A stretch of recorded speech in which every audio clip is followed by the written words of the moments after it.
নমস্কাৰ এই মুহূৰ্তত আহি পৰিছে ৰাজ্যৰ ৩,৩৮,০০০ উচ্চতৰ মাধ্যমিকৰ চূড়ান্ত পৰীক্ষা দি ৰিজাল্টৰ বাবে বাট চাই থকা লাখ লাখ ছাত্ৰ ছাত্ৰীৰ বাবে ভাল খবৰ।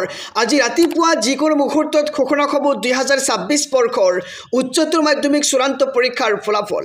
মৰমৰ ছাত্ৰ ছাত্ৰীসকল, তোমালোকে হায়াৰ ছেকেণ্ডাৰী পৰীক্ষা দি অহাৰ পিছৰে পৰা বহু চিন্তাত পৰিছে যে আচলতে কেতিয়া ঘোষণা কৰা হ'ব ২০২৬ বৰ্ষৰ অসম উচ্চতৰ মাধ্যমিক চূড়ান্ত পৰীক্ষাৰ ফলাফল।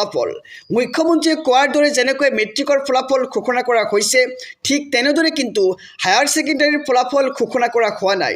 মুখ্যমন্ত্ৰীয়ে কৈছিল যে ২০ এপ্ৰিলৰ আগত ঘোষণা হৈ যাব HS ৰিজাল্ট, কিন্তু এতিয়ালৈকে ৰিজাল্ট সন্দৰ্ভত কোনো ধৰণৰ অফিচিয়েল নটিফিকেশ্যন ওলোৱা নাই যে এইটো তাৰিখত ঘোষণা কৰা হ'ব উচ্চতৰ মাধ্যমিক চূড়ান্ত পৰীক্ষাৰ ফলাফল।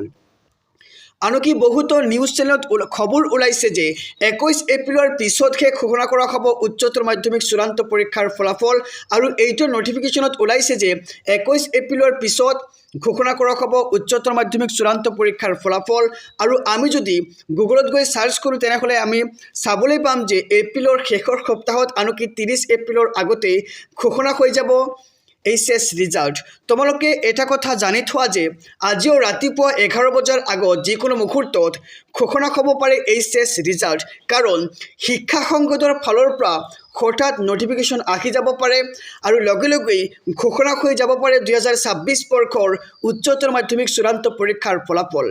এতিয়া কথা হ'ল যে ৰিজাল্ট সন্দৰ্ভত কোনো ধৰণৰ অফিচিয়েল নটিফিকেশ্যন অহা নাই যে এইটো তাৰিখে ঘোষণা কৰা হ'ব উচ্চতৰ মাধ্যমিক চূড়ান্ত পৰীক্ষাৰ ফলাফল, কিন্তু এটা বিশ্বাসযোগ্য আভাস পোৱা গৈছে যে এপ্ৰিল মাহতেই ৰিজাল্ট ঘোষণা কৰা হ'ব আৰু ২৫ৰ পৰা ৩০ এপ্ৰিলৰ ভিতৰতেই তোমালোকৰ ৰিজাল্টসমূহ পাই যাবা, কাৰণ ৪ মে'ত ৰাজ্যৰ বিধানসভা নিৰ্বাচনৰ ফলাফল ঘোষণা কৰা হ'ব। আৰু যদি এপ্ৰিল মাহত ৰিজাল্ট ঘোষণা কৰা নহয় তেন্তে তোমালোকৰ ৰিজাল্ট ঘোষণা কৰাৰ দিন আৰু পিছুৱাই যাব। আৰু এটা কথা তোমালোকে জানি থোৱা যে HS ৰিজাল্ট হঠাৎ ঘোষণা কৰা হয়, আনকি এদিন পূৰ্বেও কোনো ইংগিত পোৱা নাযায় যে কাইলৈ ৰিজাল্ট ঘোষণা কৰা হ'ব। গতিকে তোমালোকে ইউটিউবত আপলোড হোৱা ভিডিঅ'বোৰ চাই বিভ্ৰান্তত নপৰিবা, আৰু এই ভিডিঅ'বোৰত কেৱল এটা আনুমানিক তাৰিখহে দেখুওৱা হয়, সঠিক তাৰিখটো কোনেও নাজানে। গতিকে ৰিজাল্টক লৈ আমাৰ একো কৰিবলগীয়া নাই, অপেক্ষা মাথো অফিচিয়েল নটিফিকেশ্যন আৰু ৰাজ্যৰ শিক্ষামন্ত্ৰী ডক্টৰ ৰণোজ পেগু ডাঙৰীয়াৰ এটা টুইট। মৰমৰ ছাত্ৰ ছাত্ৰীসকল, ৰিজাল্ট ঘোষণা হোৱাৰ পিছত কেনেকৈ চাবা নিজৰ ফলাফল আৰু কেনেকৈ তোমালোকৰ মাৰ্কশ্বিটসমূহ ডাউনলোড কৰিবা, এইখন ভিডিঅ'ৰ ডেছক্ৰিপশ্যন আৰু আই কাৰ্ডত কেইবাখনৰ ভিডিঅ'ৰ লিংক দিয়া হৈছে, ভিডিঅ'বোৰ চাই ল'বা।